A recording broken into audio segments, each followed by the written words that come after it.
அனைவருக்கும் வணக்கம். நம்முடைய ஆரணி வி சிவா அம்மு நாடக கலை குடும்ப விருது நிகழ்ச்சி தொடர்ந்து உங்கள் எல்லாருக்காகவும் நான் போட்டுட்டு வரேன்.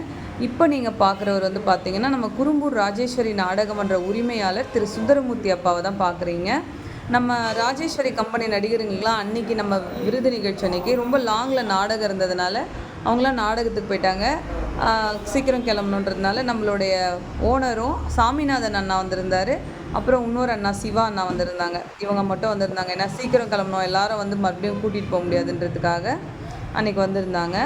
அது மாதிரி ஒவ்வொரு கலைஞர்களை பற்றியும்னே அப்படியே அவங்கவுங்க நேம் சொல்லி நான் அவங்களுக்காக பதிவு போட்டுக்கிட்டே வரேன். இந்த மாதிரி நடிகர்கள் எல்லாருமே வந்திருந்தாங்க. அவங்கள பற்றியெல்லாம் ஒவ்வொருத்தரை பற்றியும் மைக்கில் பேசி அவங்கள கௌரவிக்கணும்னு நினச்சிட்டே இருந்தாங்க. நிறைய கலைஞர்கள் இருந்ததுனால அதை என்னால் கண்டினியூவாக பண்ண முடியல. அப்படியே ஒவ்வொருத்தரையாக மேடைக்கு வர வச்சு அப்படியே சால்வை போட்டுக்கிட்டே இருந்தோம். அப்படியே ஷீல்டு கொடுத்துக்கிட்டே இருந்தோம். இவங்க நம்ம சிவா அம்மு கலை குடும்பத்திற்கு வந்திருக்கக்கூடிய புதியதொரு வரவு விமலா நாடகமன்ற உரிமையாளர் இவர். இப்போ விமலா நாடகமன்ற கலைஞர்கள்லாம் விருது வாங்கி போனாங்க. அதுக்கடுத்து பார்த்திங்கன்னா நம்ம கட்டைக்கூத்து யாகசேனி கட்டைக்கூத்து நாடகமன்ற உரிமையாளர் சிவபாலன் அண்ணா. அவர் பார்த்திங்கன்னா லாஸ்ட் இயர் நம்ம ஆரணியில் கொசப்பாளையம் ஆரணிப்பாளையம்னு எல்லா இடத்துலையுமே பாரத ஆடினவங்க அண்ணா. அவங்க டீம்லேருந்து அண்ணா வந்திருந்தாங்க. ஒரு 2-3 பேர் வந்திருந்தாங்க. மொத்த பேருக்கும் அண்ணாக்கிட்டேயே நான் ஷீல்டு கொடுத்துட்டேன்னா நம்ம எல்லாரையும் ரொம்ப கம்பல் பண்ணலை, வாங்க அப்படின்னு சொல்லியிருந்தேன். ஆனால் நிறைய பேர் வந்திருந்தாங்க. வர முடியாத கலைஞர்களுக்கு மட்டும் அவங்க டீம் மெம்பர்ஸ்கிட்டே நான் ஷீல்டு கொடுத்து அனுப்பிட்டேன். ஏன்னா அது எல்லாருக்குமே போய் சேரணும், ஒருத்தர் கூட மிஸ் பண்ணக்கூடாது அப்படிங்கிறதுக்காக ஓனருங்கக்கிட்டே கொடுத்து அனுப்பிட்டேன். இந்த அண்ணாவும் பார்த்திங்கன்னா நம்ம யாகசேனி கட்டைக்கூத்தில் இருக்கிறவர் தான். அதுக்கடுத்து பார்த்திங்கன்னா நம்ம வாழைப்பந்தல் சீனன் பெட்டிக்கார் அப்பா. அவர் இப்போ அசோக் நாடகமன்ற டீமில் இருக்கார். அவருடைய ஷீல்டு அன்றைக்கி மிஸ் ஆகிடுச்சு. அதனால் அவர்கிட்ட அசோக்கோட ஷீல்டு கொடுத்துருந்தேன். அதுக்கடுத்து 2 நாள் கழித்து கடையில் அவரோட ஷீல்டு வந்துருச்சு. அவருக்கு அதுக்கடுத்து கடையிலே கொடுத்துட்டோம். அதெல்லாம் நான் கோச்சிக்க மாட்டேம்மா, இல்லைன்னாம்மா இருக்குது அப்படின்னு சொல்லிட்டு ரொம்ப பாசமாக சொல்லியிருந்தார். அது மாதிரி பெரியவங்கெல்லாம் கூட அன்றைக்கி ஒருத்தர் 2 பேர் அன்றைக்கி இல்லைனாலும் கோச்சிக்காமல் கஷ்டப்படாமல் என் மனசை நோக்கடிக்காமல் எல்லாருமே பாசமாக நடந்துக்கிட்டு தான் எனக்கு ரொம்ப சந்தோஷமாக இருந்தது.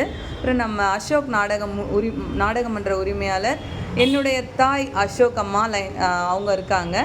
நான் ஓடி வந்துட்டேன். நான் தான் என் தாய் பக்கத்தில் நிற்பேன் அப்படின்னு சொல்லிட்டு இந்த பக்கம் வந்துட்டேன். அசோக் அம்மாவுக்கு விருது கொடுத்துட்ருக்கோம். அவங்களையும் பாராட்டுங்க, எல்லாரையும் பாராட்டிக்கிட்டே இருங்க.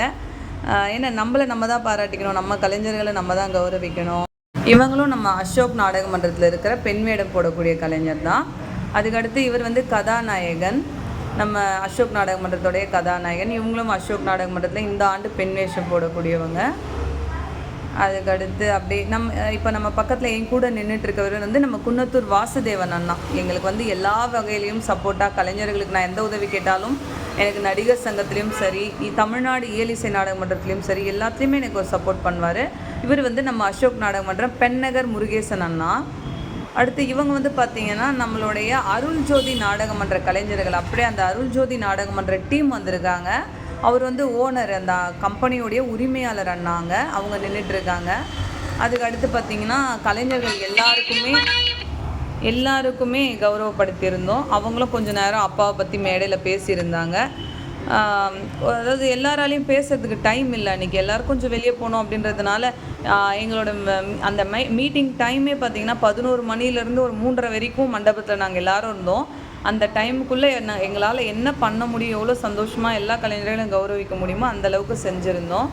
ஒவ்வொருத்தரையாக அவங்க ஷீல்டு கையில் கொடுத்துட்டோம். ஏன்னா நம்ம மாற்றி பேரை கூப்பிடக்கூடாதுன்னு சொல்லிட்டு அந்த 13 பேர் 15 பேர் கலைஞர்கள் கையிலே எடுத்து அதை கொடுத்துட்டு இருந்தேன். ஏன்னா குரூப்பாக வந்திருந்த கலைஞர் இவங்க பார்த்திங்கன்னா டீமாக வந்திருந்தாங்க. ஒருத்தர் கூட மிஸ் இல்லாமல் நம்ம அருண்ஜோதி டீமில் எல்லாரும் வந்திருந்தாங்க. என் பக்கத்தில் நின்றுட்டுருக்க தம்பி பார்த்திங்கன்னா பேசிகிட்டு இருக்கார் பாருங்கள், ஷால்வை போடுறேன். அவர் இல்லை, அந்தாண்ட பக்கம் இருக்கிறவர் இதுக்கு முன்னாடி நம்மளுடைய கலைஞர் மன்னர் வேஷம் போடக்கூடிய இருங்கூர் அப்பா, அவருடைய மகன்.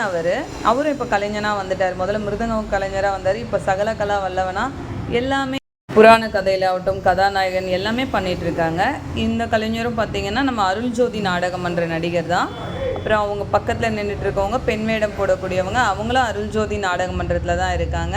இது மாதிரி ஒவ்வொருத்தராக மேடையில் நின்று என் கூட பேசிட்டு போனது எனக்கு ரொம்ப சந்தோஷமாக இருந்தது.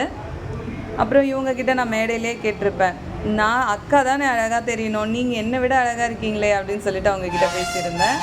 அதுக்கு அடுத்து ஒவ்வொருத்தராக வந்துக்கிட்டே இருப்பாங்க பாருங்கள்.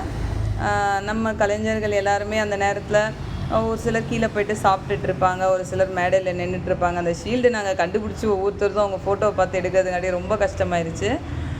இந்த தம்பி தான் நான் சொல்லியிருந்தேன், நம்ம கலைஞர் ஏற்கனவே நாடக கலைஞராக இருந்தவருடைய மகன் அடுத்த வாரிசாக வந்திருப்பார்.